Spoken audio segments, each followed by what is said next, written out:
Welcome to the Michigan Golfer Show. Join us each week as we explore the people, the places, and the events that shape our great game. My name is Janina, and I'm a governor for the Golf Association of Michigan. I'm on the Member Relations Committee. I'm the chair of that. And I am also proud to be on the Diversity, Equity, and Inclusion Committee. And it's because of that that we are here tonight, and that I am also honored to be able to introduce Dr. Michele Lewis-Watts, who will give you a wonderful presentation in just a few moments. I hadn't met Michele before this evening, but I was kind of laughing because in reading a lot about her, I saw that she said, well, I grew up as a little black girl in a suburban community.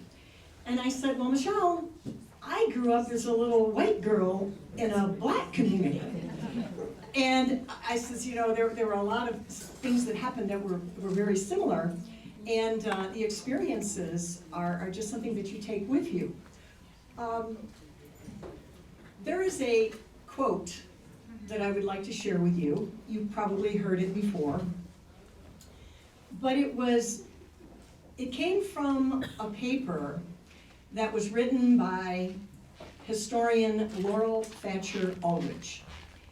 1976, she was a student at the University of New Hampshire and was writing a paper, of all things, about Puritan funerals. And you might wonder what that has to do with what we're talking about today.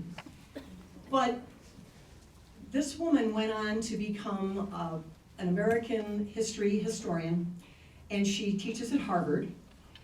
The quote you probably know, which is, "Well-behaved women seldom make history." Heard that one before? Yes. Oh, yes, yes. Well, now, a lot of times that's misconstrued, and it makes you think, well, in order to make history, you have to be a bad girl. Well, that's not true. What she meant by that was that often women who make history, just like Summer Woods just said, and men who make history too, minority, they get left behind. Nobody hears about them.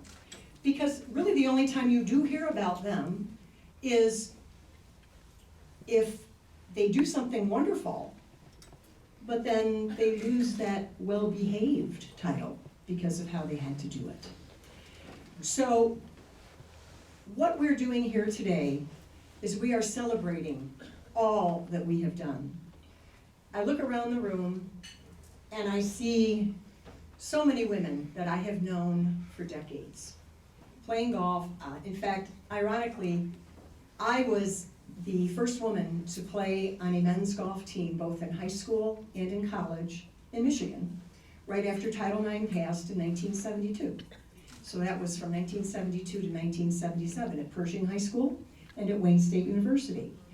And it was a very, very interesting time because I went through a lot of stuff. And if you can imagine, back, you know, you girls hit it so far nowadays. I mean, you guys, you're just awesome. We hit it okay, but we don't hit it like you do. But we played courses that were 7,000 yards. And I had to play on the men's tees just like they did. Won my share, lost my share, but short game does it all the time, so you can practice that. But the experiences that I gained through that, I never would have had. There would have been no golf team for me, because there was no women's team at Wayne State or Pershing High School. There would have been none of that. I would have had none of those experiences, and that would have changed everything in my life. Now I will say, Summer mentioned a couple of names that were familiar. Karen Peak. I played against Karen Peak at Palmer Park. We called it Detroit Golf Club East. North course, south course, we called it Detroit Golf Club East because I didn't gain access to public or to private courses either. I was just a poor little kid from Detroit, and we didn't do that. And I can remember playing against Karen Peak at Palmer Park. And by the way, one association that hadn't been mentioned yet is the United Golf Association, United Golfers Association, which is an association of black golfers that travels all over the country. And I believe they're still in existence, aren't they, Summer? Yep. They are. Yep. Well, they let this little white girl play in their tournaments. I was the only white girl playing the black tournaments. So it was just such a wonderful experience to be included, not to be excluded, to be included and embraced. And the Black community, they were wonderful. I mean, it was just wonderful to compete. So I really give thanks to that. And I think that's one of the reasons that I am so involved in trying to do what all of us are doing here in order to further diversity and inclusion. I look out again at some of the women here, and I see well-behaved women. I do. We follow the rules, right? Golf has rules. And so we follow those rules. But I think we also know when some of those rules need to be changed. Some of those rules are archaic and irrelevant. Some of those rules hurt people. And I think we all are part of a great movement that is going to keep going forward with people like Molly and Summer and Dr. Michele Watts and Debbie Williams. What a great speech she gave, Debbie. That was fascinating. And so it is my privilege to be able to tell you a little bit about Dr. Watts. I know she told me to call her Michele, but she earned a PhD. She is doing so much and has done so much in the last 25 years or more to upset the status quo and to further the efforts of diversity and inclusion. Her education is a PhD in exercise and sports science at Wayne State University, yay Wayne State. She's a huge volleyball fan. I don't know if she plays golf, but I guess we're going to get her into that pretty soon, I think, in this room. And she coached in Detroit, even though she grew up playing in the suburbs. And that's when she found out that the young people in Detroit, in those schools, did not have the opportunities, did not have the physical plants, did not have the funding that she saw out in the suburbs, and decided to try to do something about it. And she was co-founder of the Detroit Volleyball Coaches Association. She went on, after getting her education, she went on to work for the Detroit Pistons and other nonprofits. She was the vice president of events for the Super Bowl 40 on the host committee in 2006. That had to be a very interesting experience. She was vice president of community outreach for the 2009 Final Four organization. And she was also a part of the PAL, which is the Detroit Police Athletic League, and found out there were a lot of things going on there that really needed a little boost as far as giving opportunities to urban youth. She is on that board now and continues to do work in that arena. Her current role also is executive director of the Michigan Women's Sports Task Force. She is with the Michigan Women's Foundation on sports. And she's the director and associate professor of sports management at Madonna University. In her spare time, she is an avid learner. I love that title. She enjoys reading, taking part in debates. She enjoys documentaries, loves sports and being outdoors, and especially loves going up north with her family and her grandchildren, especially at the Idlewild, Michigan Historic African American Lake Community. Have to tell us about that one, I did not know. So you've already heard from her partner in crime, Summer Woods, about the Woods and the Watts effect, and of course she is partner in that. But it is my distinct pleasure and honor to introduce Dr. Michele Lewis Watts, who is the other half of the Woods and Watts effect. All right, where are all the golfers? Where are the participants in the golf outing? Please stand up. The players. Tournament, sorry. Tournament, please stand up.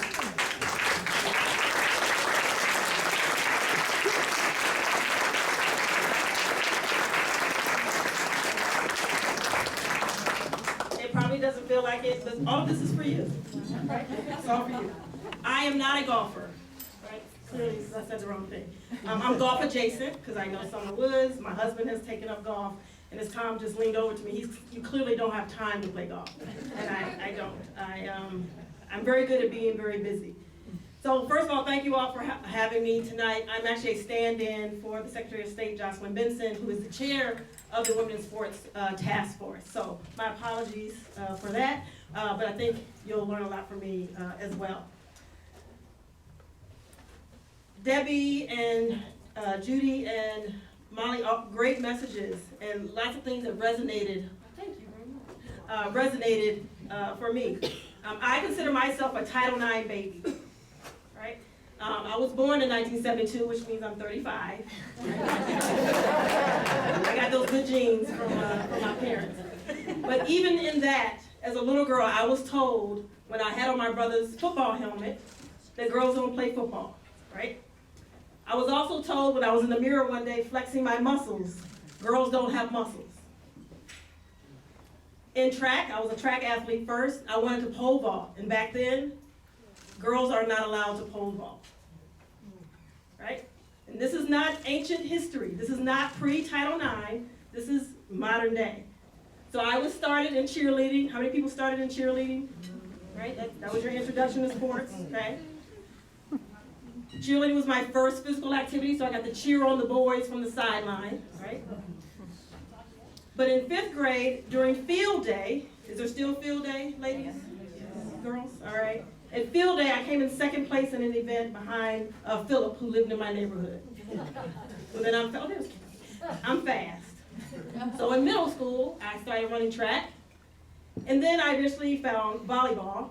But when I played volleyball, we had one coach for both teams, the girls and the boys. And actually, I grew up in the suburbs of Virginia, right, which is very distinctive, important.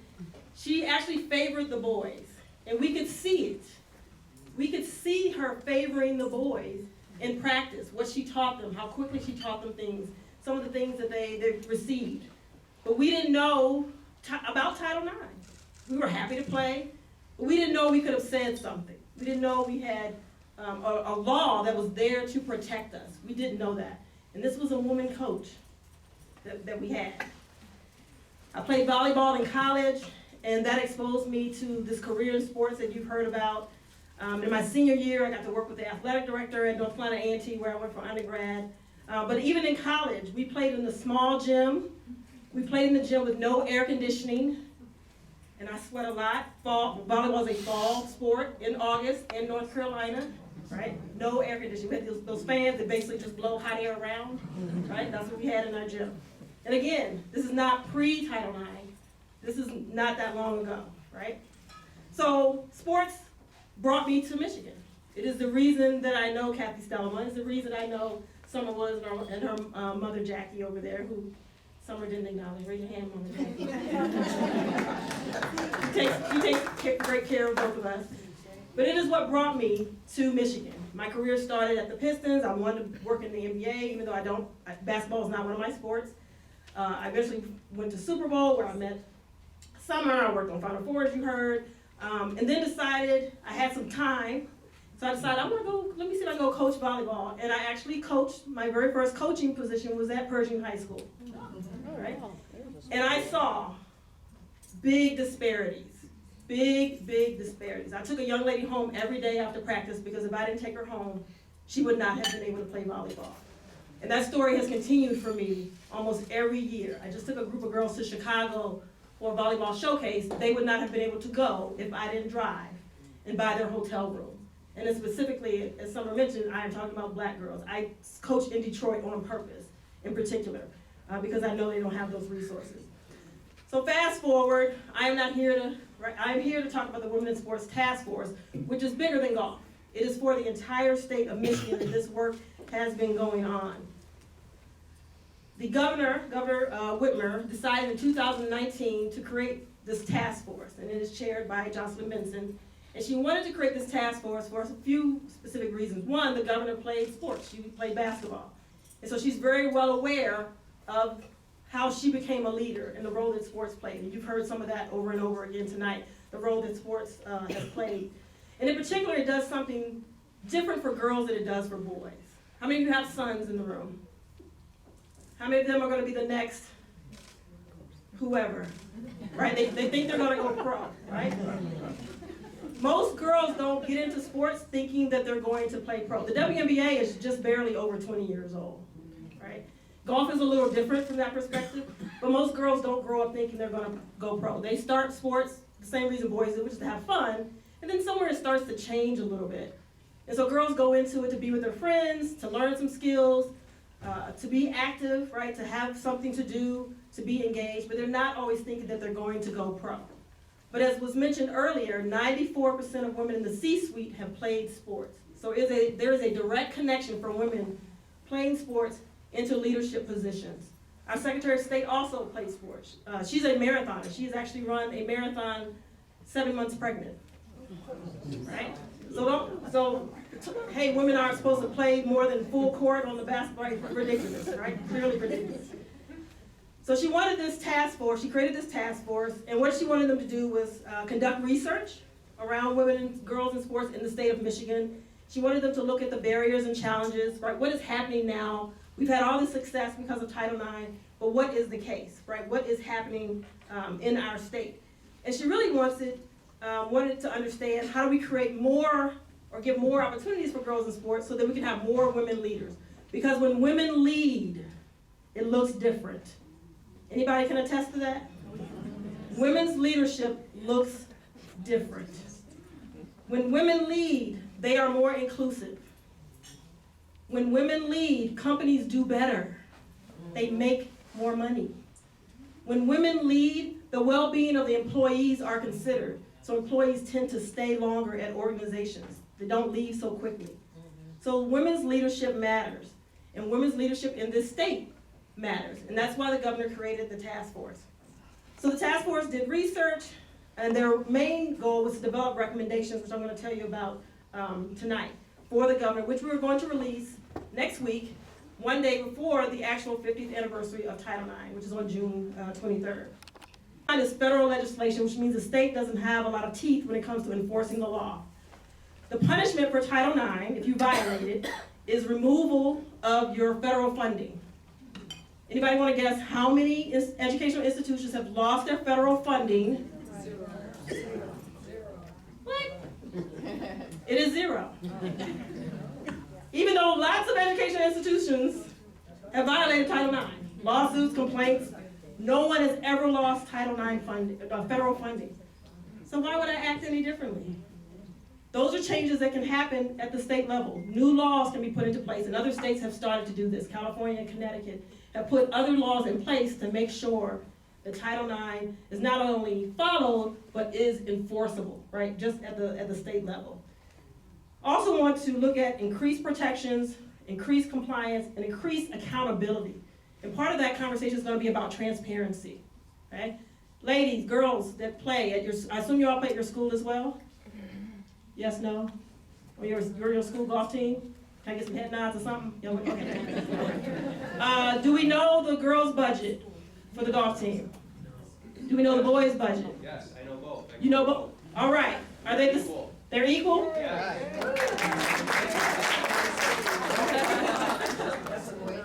How many boys on the golf team? 9. How many girls on the golf team? 9. How many tournaments they playing? No, I'm just kidding. So what school is that? 15. What school are you? Lake Orion. Lake Orion. All right. That is unusual. I read about this stuff all the time. That is unusual. So thank you. Do your players know about Title IX? Yes. Because We tell them. that also is unusual. I'm the unicorn. Good job. I got 2 unicorns in the building. All right. That is unusual. I'm here to tell you that 1, people know, right? And 2, that things are actually equal. I have a friend who helped another friend pay for championship rings for a football team. How much do you think those rings cost? Yeah, give me a number. High school football. The total cost for all the rings on the football team. $14,000. Say about 10 grand. Yep. What could we have done with $14,000 to grow another sport? Like just let somebody else plays something else. $14,000 on championship rings that they're gonna show who their grandkids back in high school. I won. Nobody cares. So you get to college, they're like, that's cool. What you doing here, right? That's cool. No, for the whole team. But still, it's 14. Coach, what could you do with $14,000 with your golf program? Well, we won the state championship. Oh, all right. It was a bourbon school. The boys had to buy them, so I don't know. Okay. $14,000 is a lot of money, right?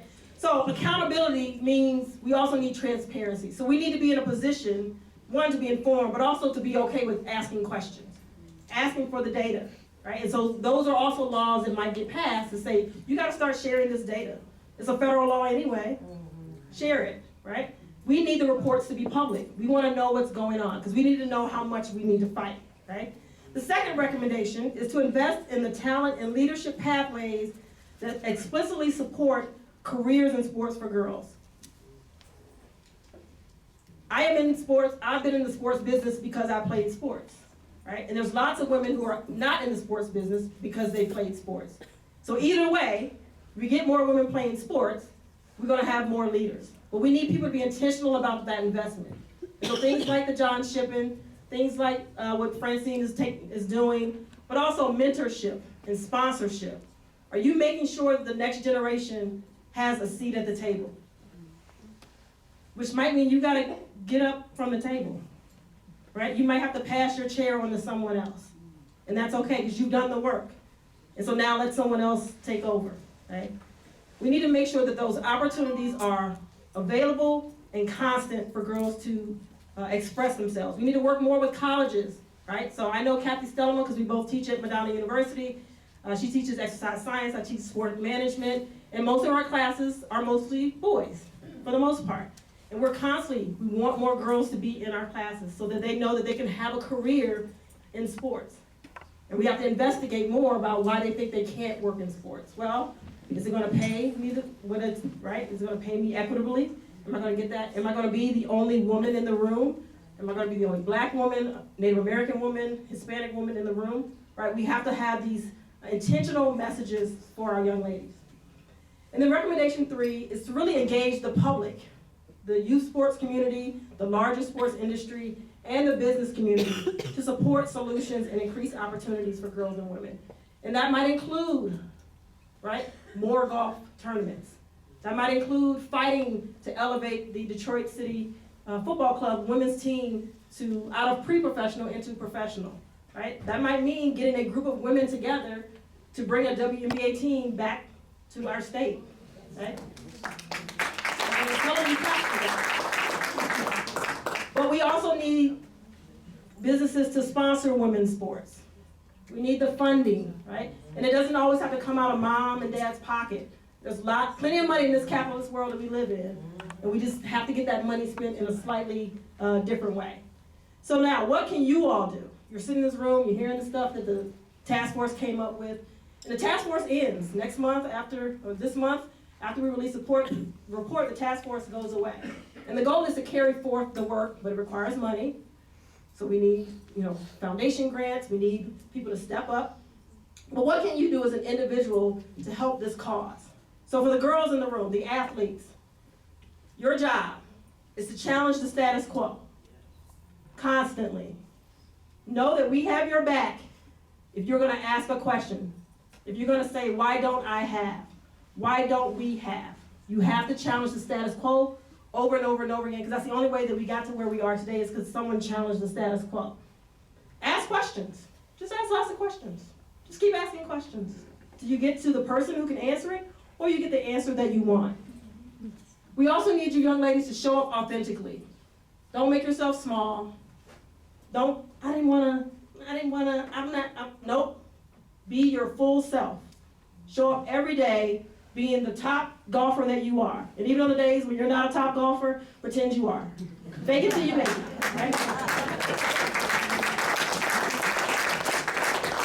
Girls, I also want you to watch A League of Their Own. It's a great movie, right? It's a little bit of history, but it's also funny, right? But it's gonna give you a sense of the struggles that women went through, and in some ways are still going through, all right? And then I want you to use your platforms. How many of you are on TikTok? Who's on TikTok? Who's on Snapchat? Who's on Instagram? Who's on Facebook? Just the old people. Okay. Use your platform. Celebrate yourself. Celebrate your sister on the course. If she did better than you today, that's all right. Let the world know she did great today, right? They need to see us more, right? We need to increase our visibility. As was said in the video, advertising for women's sports is less than 20%. We don't even know. Can you even find a women's? I just happen to turn on, right? Oh, look, a game is on. Actually, my husband and I watched, what was the last LPGA tournament? Yes, we watched that. I think it was the S one. Right? Yeah, ShopRite. And I was like, ooh, ShopRite, that's not a good name for a golf tournament.